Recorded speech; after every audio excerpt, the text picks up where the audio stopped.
Hello all GATE CS aspirants. I'm Amit Goyal. I welcome you all to the YouTube channel of IS Master.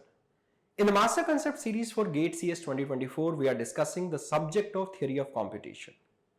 In this session, we'll be talking about push-down automata, and more specifically, we will be discussing the topic of non-deterministic push-down automata, also known as NPDAs. In the previous session, we talked about DPDAs, right? So when we studied about NFAs and DFAs, we understood that the main difference between NFA and DFA is the transition function.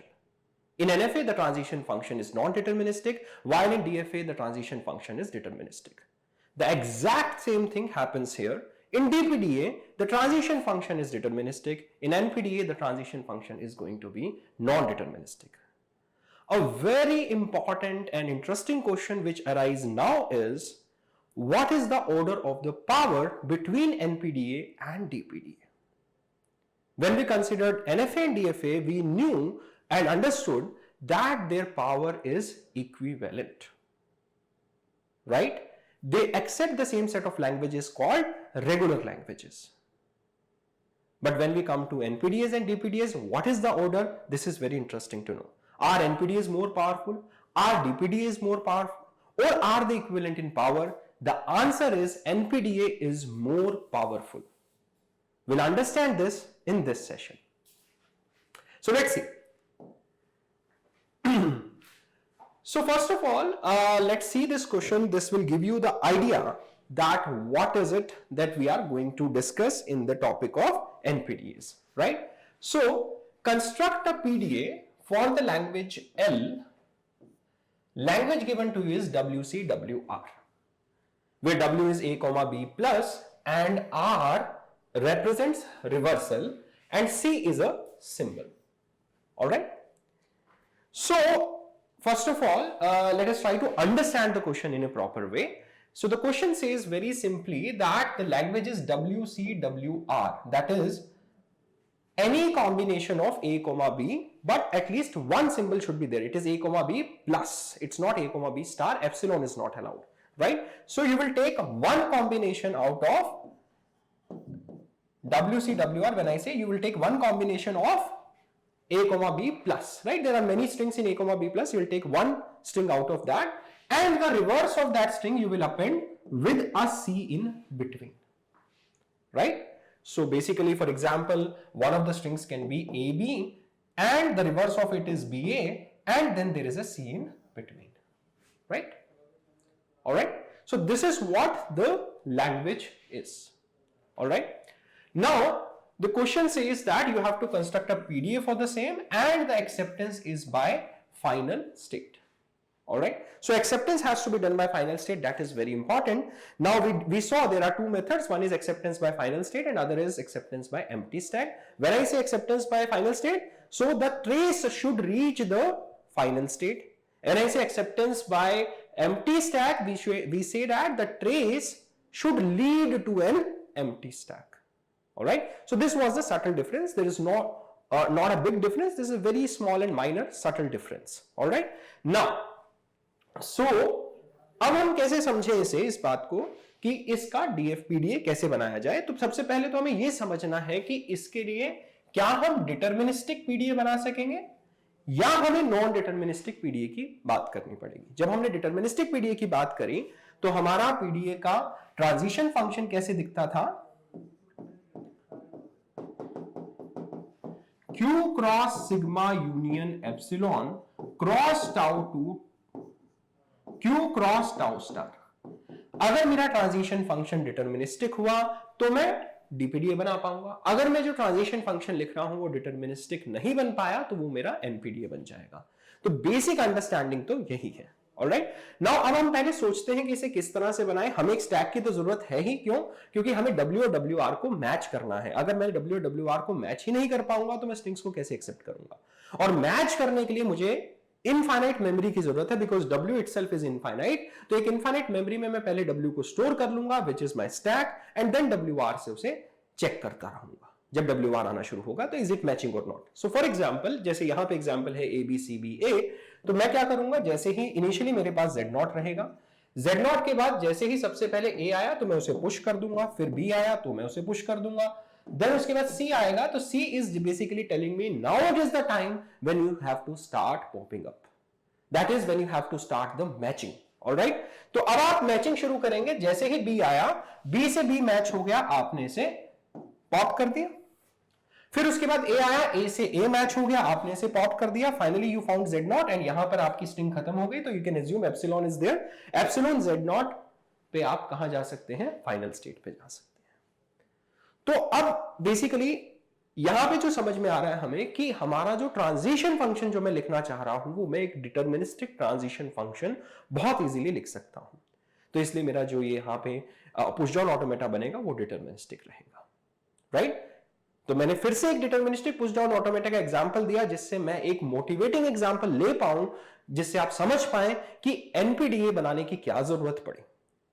तो एक motivating example आपको देना है मुझे एक एनपीडीए बनाने के लिए, उससे पहले मैंने इस चीज को रिवाइज कराने के लिए और उसकी इंपॉर्टेंस को समझाने के लिए मैंने फिर से एक डीपीडीए का एग्जांपल दिया। एक बार फिर से इसका डीपीडीए देख लेते हैं कैसे बनता है finally.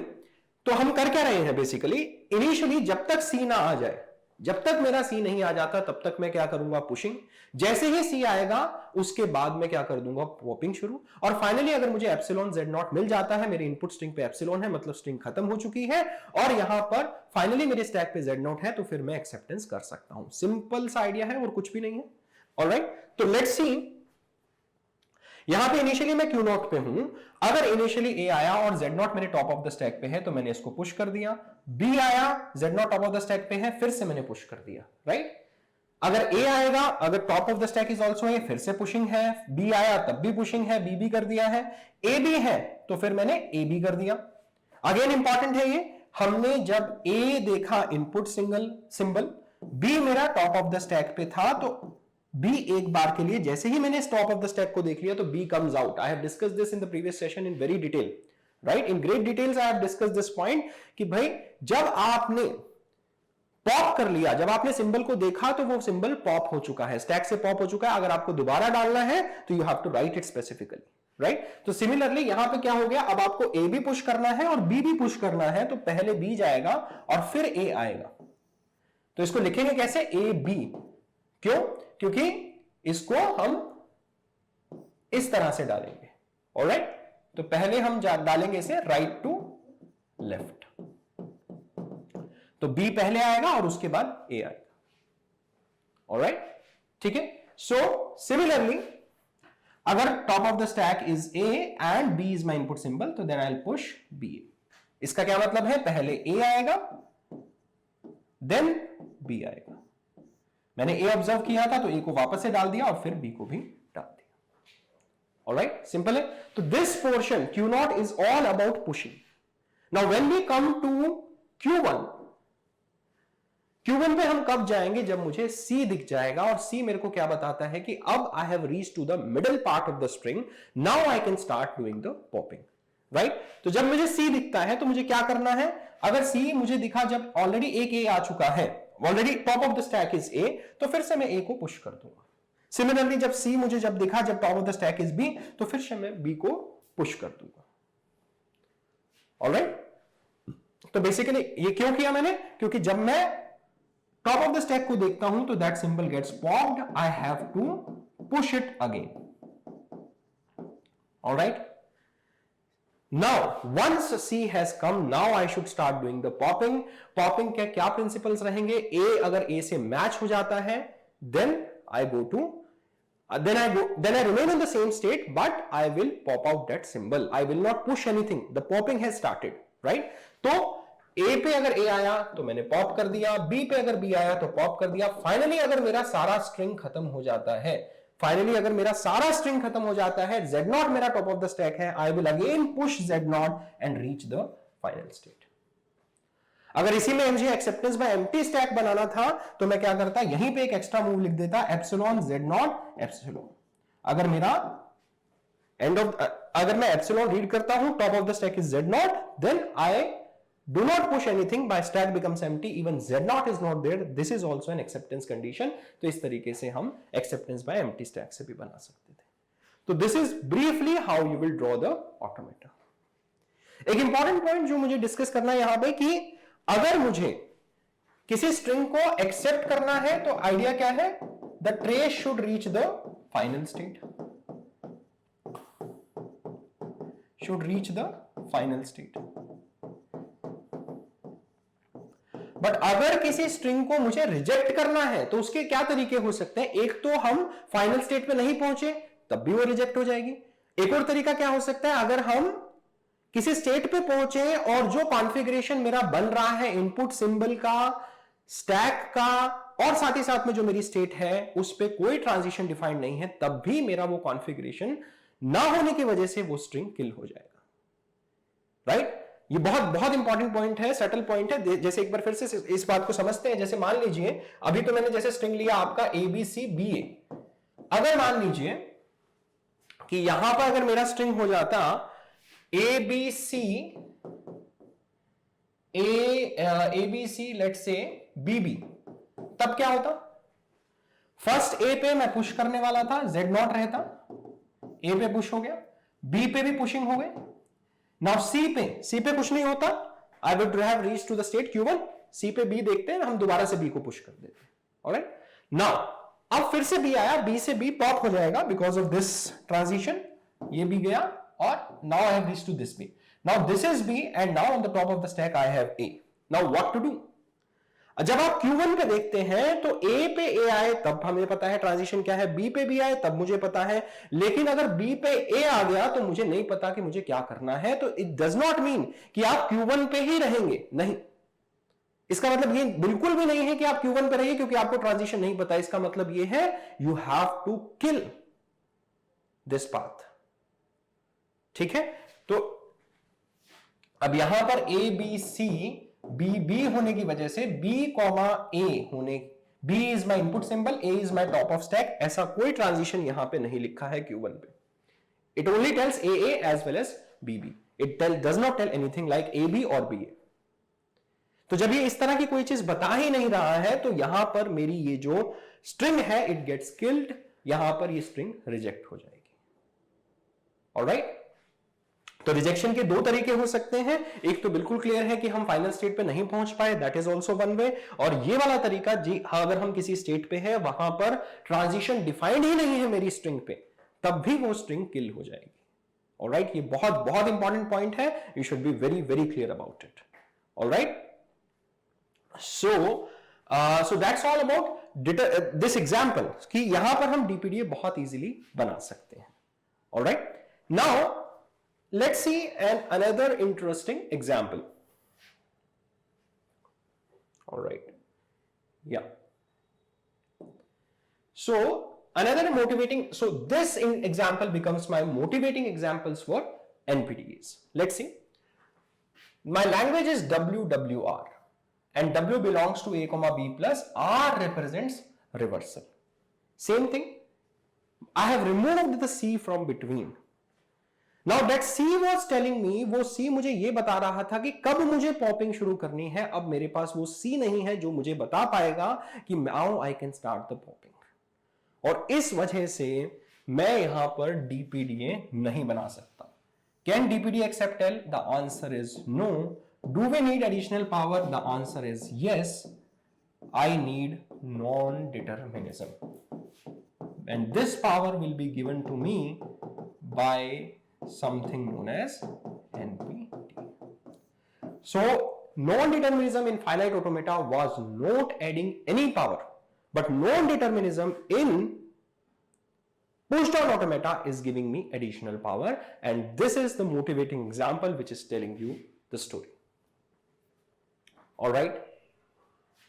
So so example for this one is, for example, before we see the push down automata, WWR, let's say it is AB is my string, the reverse will be BA, so AB BA is my one of the strings which will be there in this language. We have already seen this kind of language, right? AA, if this is my W, this is my WR, right? What is this? This is nothing but palindrome. All right, this is nothing but palindrome, right? ABBA, you read it like this. ABBA, you read it like this. You will get the same thing. Similarly, AAA, you read it like this. AAA, you read it like this. Either left to right or right to left, right? Either you read it from left to right or you read it from right to left. You will get the same string. That is why they are called palindromes. All right. We have already written the grammar also for these kind of languages in the session on grammars. All right. So अब हम देखते हैं इसके लिए हम NPDA कैसे बनाएं. DPDA नहीं बन सकता बिकॉज मुझे नहीं पता कि कब मेरी पॉपिंग शुरू होगी. All right. तो देखते हैं. तो construct PDA for the language L. WWR, W belongs to A, B plus R represents reversal and acceptance by final state. हम फाइनल स्टेट से एक्सेप्टेंस करेंगे, मतलब हम फाइनली हमारा ट्रेस जो है फाइनल स्टेट पे पहुंचना चाहिए. ठीक है. अब देखिए Q नॉट पे तो मैं वही एक्शंस लूंगा जो पहले ले रहा था. A Z नॉट पे मैं पुशिंग कर रहा हूं, B Z नॉट पे भी मैं पुशिंग कर रहा हूं, A पे भी मैंने पुशिंग किया, B पे भी मैंने पुशिंग किया, AB पे भी मैंने पुश किया, BA पे भी मैंने पुश किया. यहां तो सारा पुशिंग का ही खेल है. और उसके बाद नाउ मुझे कैसे पता लगेगा कि मुझे पॉपिंग स्टार्ट करनी है, क्योंकि सी तो आने नहीं वाला जो बताएगा कि हमें पॉपिंग स्टार्ट करनी है. तो हम नॉन डिटर्मिनिस्टिकली पॉपिंग स्टार्ट कर देंगे. मतलब ए पे ए आने पे हमने यहां पे तो पुशिंग की, लेकिन यहां पर अगर ए पे ए आ गया तो यहां पे हमने एक रास्ता ये भी बता दिया कि पॉप भी कर सकते हैं. सिमिलरली बी पे बी आने पे हम पॉपिंग भी कर सकते हैं और यहां पर हमने जैसे पुशिंग भी किया हुआ है बी पे बी आने पे. तो ये हो गया नॉन डिटर्मिनिज्म. सेम स्टेट पे Q नॉट पे A, आने पे हमारे पास दो एक्शंस हैं. एक एक्शन पुशिंग सजेस्ट कर रहा है और एक एक्शन पॉपिंग सजेस्ट कर रहा है. When I am saying A, आने पे one means A is on the input symbol and A is also on the top of the stack. तो इस तरह से because of these actions, this action and this action, it becomes non deterministic. This action as well as this action, this one, right, it again becomes non-deterministic. ठीक है. All right. And since it is non-deterministic, there will be multiple traces, right? And just like NFAs, the acceptance condition will change to at least one trace should reach the final state. Earlier in DPDS it was exactly one trace, because there is only one trace, the trace should reach the final state. But in NPDS it will become at least one trace should reach the final state. Rest of the NPDA remains the same. On Q1 you will keep on popping because you have started popping, and finally if epsilon Z0 is achieved, you will reach to the state Q2. Simple. All right. ठीक है. तो अब basically क्या हो गया कि हमने starting में नहीं बताया कि कब आपको पॉप करना है, क्योंकि हमारे को नहीं पता, because we do not have a symbol which tells me that I have to start popping. Non deterministically I will start popping. तो मेरे पास दो पाथ्स हो जाएंगे, मैं एक में पॉपिंग करूंगा, एक में नहीं करूंगा. इस तरह से पाथ्स मेरे एक्सपैंड होते चले जाएंगे, and this way at least one trace, at least one path will reach to the final state if the string belongs to the language. ठीक है. तो अब एक बार एक एग्जांपल से इसको और अच्छे से समझते हैं कि भाई कैसे एक्सेप्ट कर रहा है. जैसे कि हमने एक स्ट्रिंग लिया था A. अगर हम ये स्ट्रिंग ले लेते हैं A, अगर हमारे पास 4 लेटर का स्ट्रिंग है, 4 सिंबल्स का स्ट्रिंग है, तो A अगर मेरे पास है, तो देखिए अब हम इस पे यही एग्जांपल अप्लाई करते हैं. यही हम बेसिकली यही फाइनाइट यही पुश डाउन ऑटोमेटा हम इस पे अप्लाई करते हैं, और इसके थ्रू हम समझने की कोशिश करेंगे कि किस तरह से इसके ट्रेसेस बनेंगे और किस तरह से जो मैंने कंडीशन बताई at least one trace should reach the final state apply होगा यहां पर. ऑलराइट. तो लेट्स सी. तो अगर हम इसको समझें तो देखिए फटाफट से देखते हैं इसको कि हमारे पास स्टार्टिंग में we are initially at Q nought पे अगर A आ जाता है तो इनिशियली मैं क्या करूंगा, Z0 है तो मुझे यही मूव लेना पड़ेगा और कोई पॉसिबिलिटी नहीं है. मेरे को फर्स्ट A के आने पे मुझे A को पुश ही करना पड़ेगा, because if you see this Q nought पे अगर A आया, मेरे पास और कोई पॉसिबिलिटी नहीं है. Q नॉट पे A Z0 है तो मुझे यही वाली पॉसिबिलिटी लगानी पड़ेगी. Q नॉट पे A आया और फिर Z0 आ गया, तो A Z0 पुश करना है और कोई मूव ऐसा नहीं है जो मैं लगा सकता हूं. ऑलराइट. तो Q नॉट A Z0 वाला मूव ये हो गया. Now the second thing, next A पे मेरे पास दो रास्ते हैं. नाउ A पे अगर A आता है तो मैं या तो पॉपिंग कर सकता हूं या मैं पुशिंग कर सकता हूं. तो दो रास्ते बन गए. तो one path is Z0 AA, और दूसरे रास्ते में मैं पॉपिंग कर दूंगा, दैट इज Z0, पॉप कर दिया तो यहां से A वैनिश हो जाएगा। ठीक है, तो यहां पे पॉपिंग, नो पॉपिंग, और यहां पे at 2। So what is 2? This is 1 2 3 4, this is no popping at 2 and this is popping at 2। अगर मैं सेकंड वाले स्टेज पे, सेकंड वाले ए पे अगर पॉपिंग कर देता हूं तो आई हैव ऑलरेडी रीच, यहां पे मैं Q0 पे ही रहूंगा, यहां पर मैं Q1 पे आ चुका हूं, क्योंकि पॉपिंग करने के बाद मैं Q1 पे आ जाता हूं। अगर मैं पुशिंग कर रहा हूं तो अगेन एट Q0। आ रही है बात समझ में? सो तो अब इसे आगे देखते हैं। यहां पर अब अगर मैं Q1 पे, अब मुझे थर्ड ए मिलेगा, सेकेंड ए तो खत्म हो गया, अब मैं थर्ड ए पे हूं। Q1 पे अगर A is on the top of the stack, A is on the input symbol and Z0 is on the top of the stack, तो क्या कोई ट्रांजिशन दिख रहा है मुझे? A Z0 पे कोई ट्रांजिशन नहीं, A पे ट्रांजिशन है, B B पे है, एप्सिलॉन Z0 पे है, कोई ट्रांजिशन ही नहीं है, तो this path gets killed, right? Although एक पाथ बना था नया, लेकिन वो किल हो जाता है, क्यों? क्योंकि वहां पे ट्रांजिशन ही डिफाइंड नहीं है। तो basically you are taking non deterministic paths, but finally if at least one path reaches the final state, we'll say the string is there in the language. Let's see it further. इस state पे अब मेरे पास third A read करना है। अब वो third A पे फिर से दो पॉसिबिलिटीज हैं, क्योंकि ए इनपुट सिंबल ए है, टॉप ऑफ द स्टैक ए है, तो मैं पुशिंग भी कर सकता हूं, पॉपिंग भी कर सकता हूं। पुशिंग करूंगा तो ये वाला मैं Q1 पे ही रहूंगा, Q0 पे ही रहूंगा, और अगर पॉपिंग करता हूं तो मैं Q1 पे मूव कर जाऊंगा। वैसे आइडियली मुझे क्या करना चाहिए? Middle of the string has come up, I should do popping. तो पॉपिंग वाला ट्रेस इसे एक्सेप्टेंस पे ले जाएगा, पुशिंग वाला ट्रेस जो है इसे रिजेक्शन पे ले जाएगा। लेकिन ट्रेस तो दोनों है, हमें दोनों ऑब्जर्व करने पड़ेंगे। ऑलराइट, दोनों ट्रेसेस हैं, we will observe both of them. ठीक है, तो अब अगर मैं इसमें पॉपिंग कर दूंगा तो ट्रेस क्या बन जाएगा? Z0 A, पॉप कर दिया मैंने थर्ड ए को रीड करने के बाद, इसे पॉप कर देता हूं तो ऐसा बनेगा, and I will reach the state Q1। और अगर मैं पुश करता हूं तो मेरे पास मिलेगा Z0 A और फिर से एक और ए। पुश कर दिया मैंने तो मैं Q0 पे ही रहूंगा। अब पहले इसको जरा ऑब्जर्व कर ले, Q1 पे फिर से अगर ए आया, फोर्थ ए, Q1 पे फिर से ए आया तो मुझे क्या करना है? पॉप करना है, क्योंकि Q1 पे तो कोई और पॉसिबिलिटी है नहीं ए पे, तो मैं इसको भी पॉप कर दूंगा। तो पॉप करने से मुझे क्या मिल गया? Finally Z0। ठीक है, तो I am at state number Q1 only. Q1 पे अगर input symbol is A and top of the stack is also A, तो मैं पॉप करता हूं। सिंपल है। नाउ Q1 पे अगर अब यहां पे string has ended, epsilon is there, Z0 is there, then I'll go to the final state and push back Z0 again, so I reach the final state which is nothing but Q2.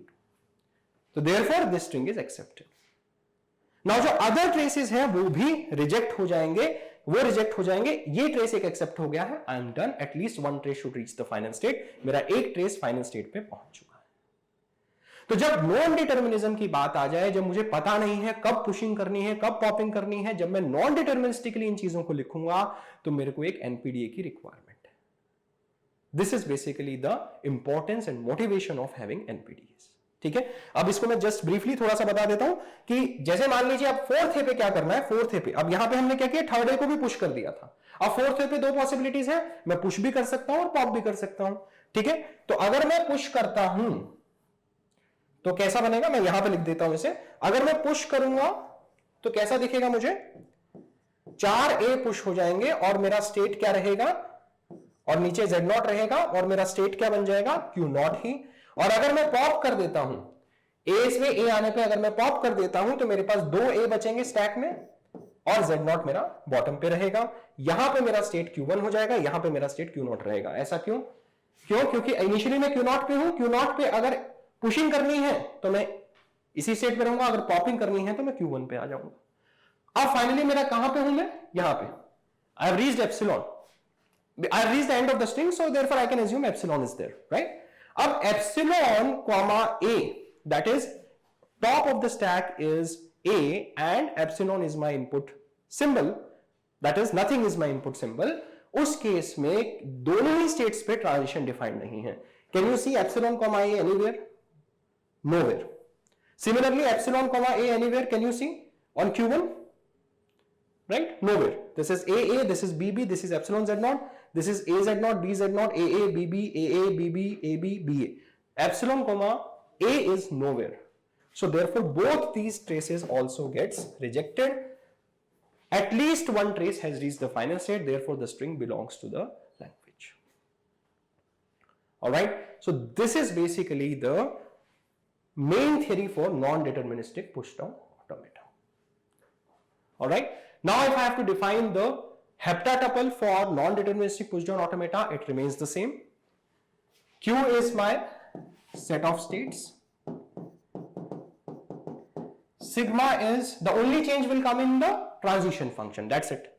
Sigma is my alphabet.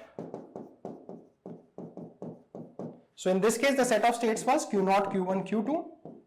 Alphabet was A comma B. Delta will define, Q0 is my initial state. F is the set of final states.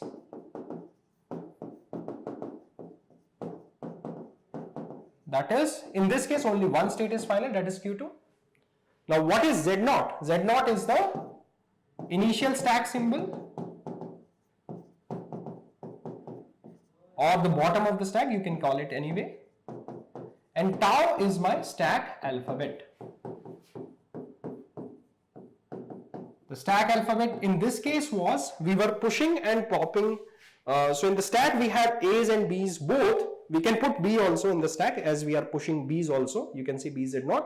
So A and B both are the stack alphabets, as well as Z0 is also there in the stack. So in the stack you will only see A, B and Z0. So this becomes your stack alphabet. And stack alphabet can be anything. For small a you can push X also. For small b you can push Y also. Anything can be there. That depends upon how you are constructing the machine. Alright. So finally the delta. Delta, the transition function.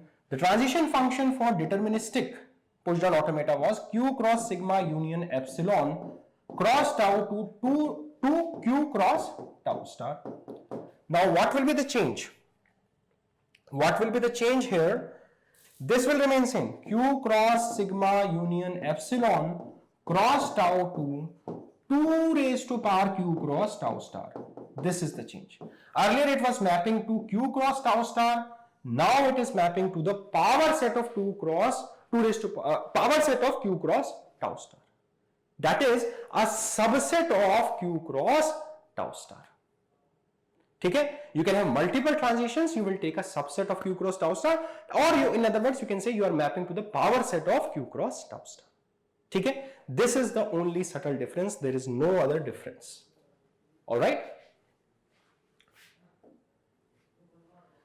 Now let's see the acceptance conditions. At least one trace should reach the final state, or here at least one trace should lead to an empty stack, at least one trace should reach the final state. That's the only thing that we have already discussed. This is for the string acceptance. When I talk about language acceptance, again I have repeated it multiple times, the conditions remains the same. All the strings in the language should be accepted and all the strings not in the language should be rejected. Okay? All the strings in the language should be accepted, all the strings not in the language should be rejected. That is the main criteria which you should understand. Alright? Now, अब हमने क्या देखा कि deterministic context free languages, अब हमने देखा डीपीडीए का power अलग है, एनपीडीए का पावर उससे ज्यादा है. तो अगर हम बात करेंगे DPDA that is deterministic push down automata, वो क्या एक्सेप्ट करता है? डिटर्मिनिस्टिक कॉन्टेक्स्ट फ्री लैंग्वेज को. अब कॉन्टेक्स्ट फ्री लैंग्वेज बेसिकली जो पुश डाउन ऑटोमेटा जिन लैंग्वेजेस को एक्सेप्ट करता है उन्हें हम बोलते हैं कॉन्टेक्स्ट फ्री लैंग्वेजेस. लेकिन पुश डाउन ऑटोमेटा में दोनों जो ऑटोमेटा है उनका पावर अलग है. तो डीपीडी एक्सेप्ट करेगा डिटर्मिनिस्टिक कॉन्टेक्स्ट फ्री लैंग्वेज को और एनपीडी एक्सेप्ट करेगा non deterministic context free languages को. Right? Alright. So DPD is accepting deterministic context free languages and NPDA is accepting non deterministic context free languages. ठीक है, grammars की बात करें तो ग्रामर्स में इस तरह का डिवीजन नहीं है कि डिटरमिनिस्टिक कॉन्टेक्स्ट फ्री ग्रामर या non deterministic context free grammar. Grammars हम यही बोलते हैं, दोनों को जनरेट करती है कॉन्टेक्स्ट फ्री ग्रामर ही. दोनों को जनरेट करने वाली एक ही ग्रामर है, कॉन्टेक्स्ट फ्री ग्रामर. इस तरह का डिवीजन हम वहां पे नहीं करते हैं. लेकिन इन जनरल अगर आपको बोला जाए कि कॉन्टेक्स्ट फ्री लैंग्वेज, तो उनको एक्सेप्ट कौन करता है? एनपीडीए. मतलब अगर कॉन्टेक्स्ट फ्री बोला है तो उसमें डिटरमिनिस्टिक और नॉन डिटरमिनिस्टिक दोनों इंक्लूडेड है.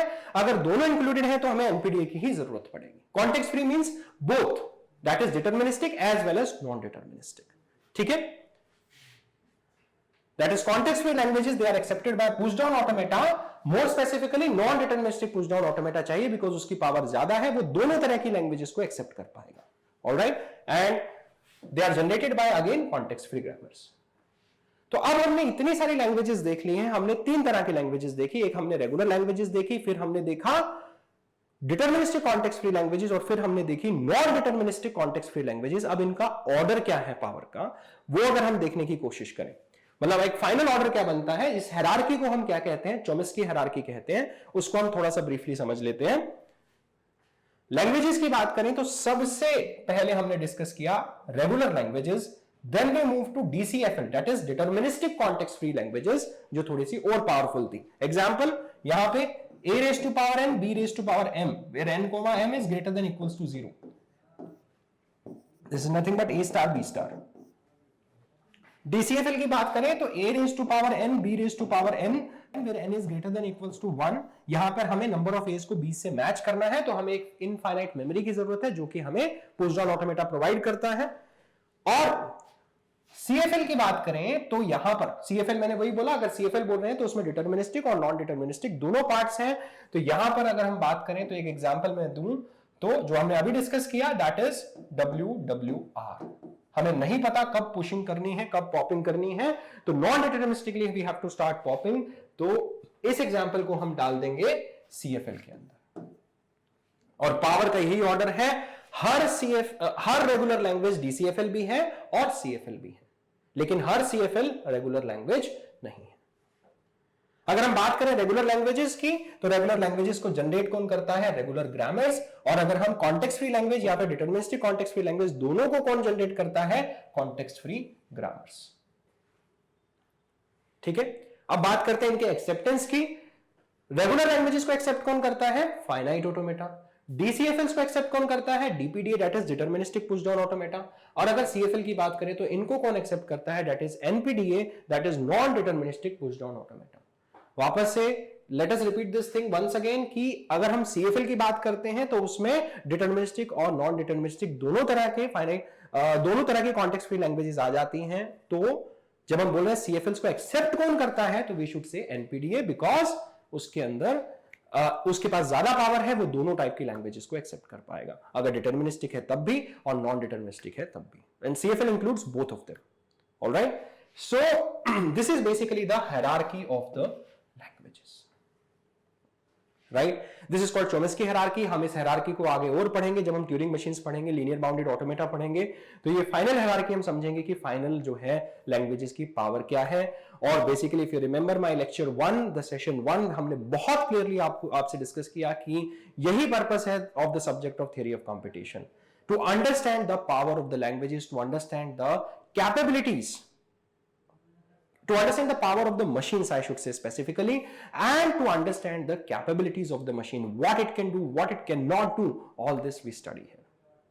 All right, so now when I move further, so if we talk about NPDAs further, we should know what kinds of questions can be asked. They can ask you the language of the NPDA or the PDA in general. They can ask you the PDA for the given language. They can ask you the missing transitions on the PDA, right?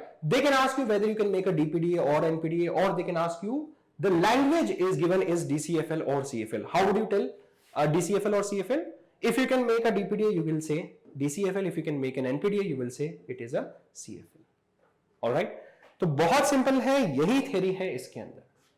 अगर हम बात करें एनपीडीएस की, तो overall जो है हमें क्या क्या पता होना चाहिए? हमें सबसे पहले ये पता होना चाहिए कि इसका मोटिवेशन क्या है, किस तरह से इन्हें बनाया जाता है। फिर हमें यह समझना है कि इनका हेप्टाटपल क्या है, Q sigma delta Q naught F Z naught और टाउ।